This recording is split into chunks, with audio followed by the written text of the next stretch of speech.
ચાલો મિત્રો, આજે આપણે આલુ સેવ અને સિંગ ભજીયા એમનું શાક બનાવવાનું છે. આપણે રેસીપી જોઈ હતી અને એમાંથી આપણે આજે ટ્રાય મારી અને આજે આપણે ખુદને બનાવવાનું. બાજુમાં ચાવલ થાય છે બરાબર.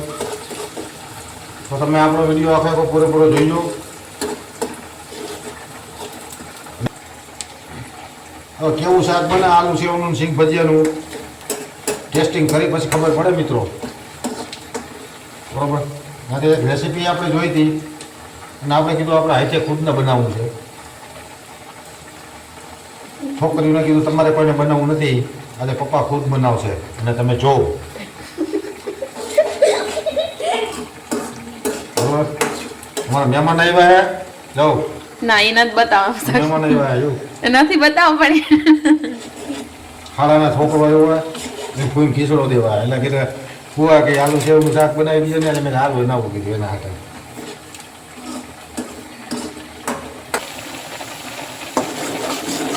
ડુંગળી આપણે મૂકી દીધી ચૂલા ઉપર, ડુંગળીનો વઘાર.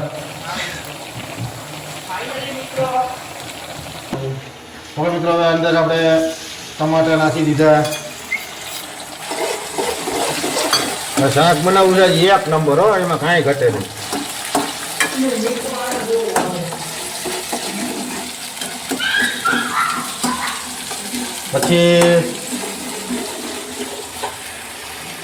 પછી આ છે આપણી મસાલાની ગ્રેવી, એ પણ અંદર નાખી દઈ.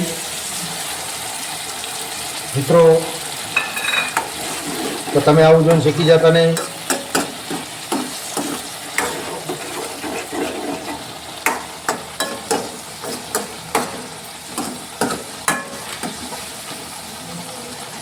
નવી ને લાવે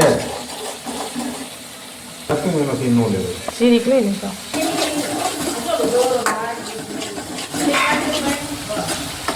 મિત્રો આપણે બધું મિક્સ કરી નાખ્યું છે આની અંદર. હવે ફાઇનલી આપણે એમાં પેલા તો સિંગ ભજીયા નાખી દઈએ. ચાલુ છે ને? હલો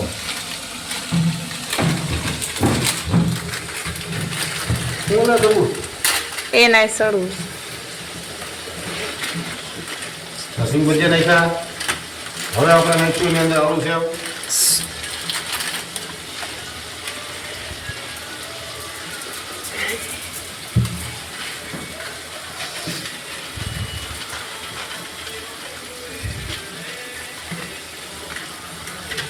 હવે મિત્રો આપણે આ બધું મિક્સિંગ કરી નાખીએ અને હલાવી નાખીએ.